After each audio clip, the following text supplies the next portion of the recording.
Hello everyone, a quick word about these paving slabs and then I'll take you on to the allotment and show you what's going on there. A very strange opening shot of paving slabs. I got 22 of them. It's just a reminder to take your chances while you can, because I was very tired when I took these, well, put these into the car and brought them here. Absolutely broke my back, and I did 3 trips to get these, and the next day they were all gone, though the owner of the house, my neighbour about 10 doors up the road, told me there were plenty more to have, but I think the workmen wanted them for themselves. So I've already got many uses for these, and I've got one what I'll show you just now where I've used 3 of them on the plot 1 on my allotment. And here are 3 of those slabs that I put on what was the problem patch, but now is the patch where the tayberry and an autumn fruiting raspberry is. I've worked very hard to improve this corner. Over there is one neighbour, over there is another one, and we have very narrow paths in between.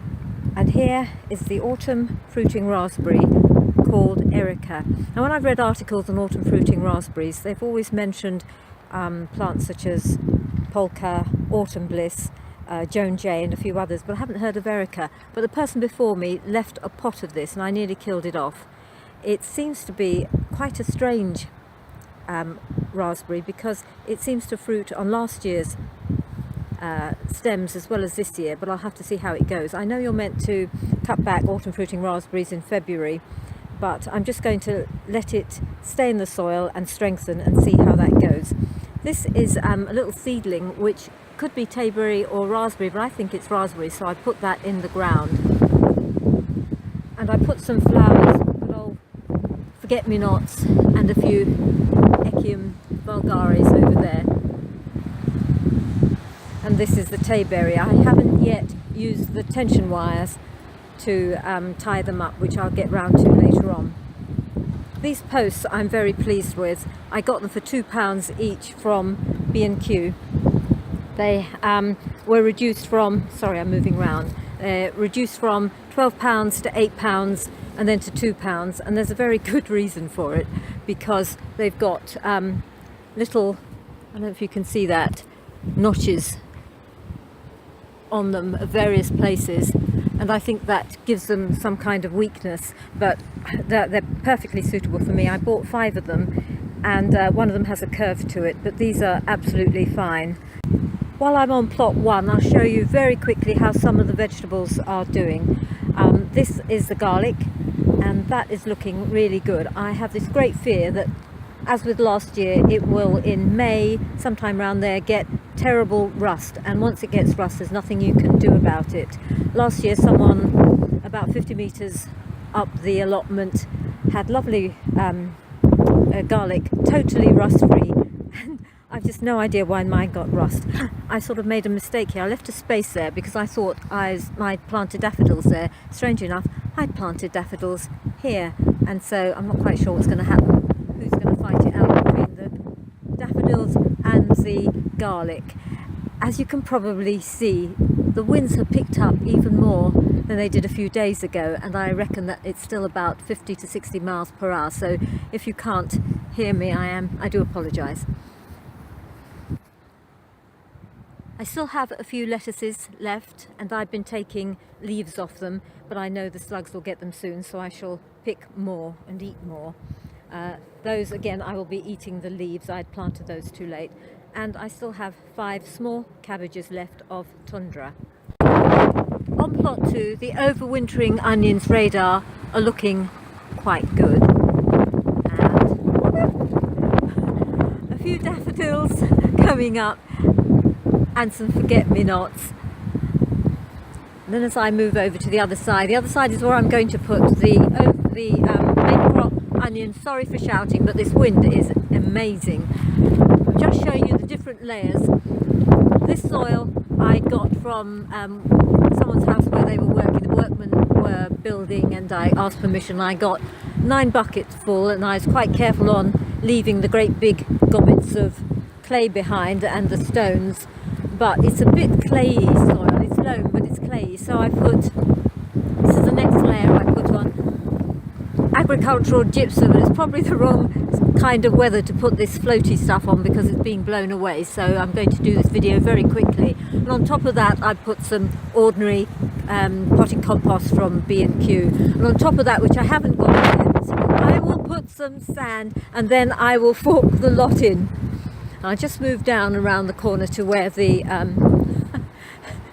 the broad beans are growing, and I've tied quite a few of them up. But I think I was going to tie the rest of them up and stake them, but I think I'll leave them with a little bit of protection. Well, I'm in my back garden, and I've gathered all the seedlings together from various parts of the house, from different windowsills. And as soon as I finish this video clip, they're going back again. It's very blustery. I think someone hasn't told the weather that Storm Freya is over, well, was over a few days ago. So these plants must go in as quickly as possible. The seedlings of onions have finally gone to that big allotment in the sky, and these are the sets. So I've got Red Baron, which is, they're all doing okay, and I'll wait another week or so before I start to harden them off and put them outside, possibly under some protection. Then here I'll just go to this cabbage. This is Cabbage, and I've got 10 of those. Probably by the time they go into the ground there'll only be about 5. I probably would have killed a few of them off.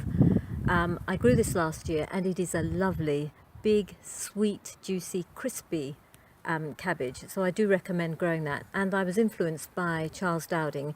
He grew it, and I watched one of his videos and I was so impressed. And so are my foodie neighbours, to whom I gave 1 cabbage. They really did enjoy it. Unfortunately, it wasn't any more to give to them. And over here is Golden Acre, which I got free seeds for from a magazine again. I've no idea what they're like, but I think one of them doesn't look too hot at the moment, but let's hope it survives. Here I've got spring onions, and they've grown very quickly and very well. I've got 2 types. I've got white Lisbon, which is the usual ones I grow, sown on the 7th of February, and also Guardsman, because I've heard so much about Guardsman, how it stands up straight, this, that and the other. This here is old seed. It's also very cheap seed, whereas Guardsman is a little bit more expensive, not a lot. So I'll compare them in a very non-scientific way and see if I can see any difference in their form, how they grow, or their flavour. And if there is no difference, I'll revert to white Lisbon, because it's very good and useful spring onion. As mentioned before, I will be growing leeks in my very small veggie patch in my back garden to try to avoid the allium leaf miner. I was talking to one of my fellow allotmenteers yesterday, and she said that's exactly what she's done, and she's had no problems with growing them in her back garden. Over here, I shouldn't really have these out at all, but there's a salad, a summer salad called Marvel of 4 Seasons. I can't do the French version of whatever, and I'm hoping that I can actually be successful with them. I haven't yet been successful with summer salads, and for the first time I've been successful with winter salads, which there are a few left on the allotment. This isn't a veggie, this is lily of the valley. It's just a flower, which when we were very little and we moved into a house in 1959, yes, I am very old, we had lily of the valley, and I have so far not been successful with growing them. So I bought 2 plants. I haven't yet decided where I'm going to plant them. And I'm hoping to get those tiny, highly perfumed little white flowers at some point, little bell-like flowers at some point in the future.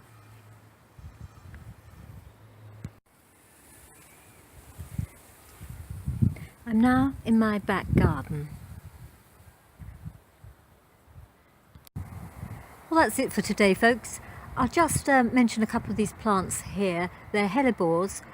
This one here is my favourite. It's a double, and I bought it about 5 years ago for a tenner. And this one here is called Charmer. It's part of the series of sort of marbled leaves where you get Penny's Pink, which I have in the front, which you've seen in my first video, and you have Anna's Red and some others. Then this one here is a little white seedling. It was the first hellebore I bought, which was meant to be pink, but when it flowered it was white. So now I only buy hellebores, or most plants, if I can see them in flower. And at the back there's this very lovely variegated plant. It's a kind of myrtle. It's called a Chilean myrtle, and also its proper name is Luma apiculata. It's evergreen, and it needs a bit of sun and a little bit of shade. At the moment it gets plenty of sun because the leaves on the tree haven't come out, the canopy of leaves haven't come out, but later on it will be in semi-shade. And I'm just filming these now because they'll be going over very quickly. And this is the spring garden. I'll just go over around the cherry tree to see what it's like. And that's what it looks like at the moment, with a good old pulmonaria always coming up. And now I'll say goodbye. See you soon.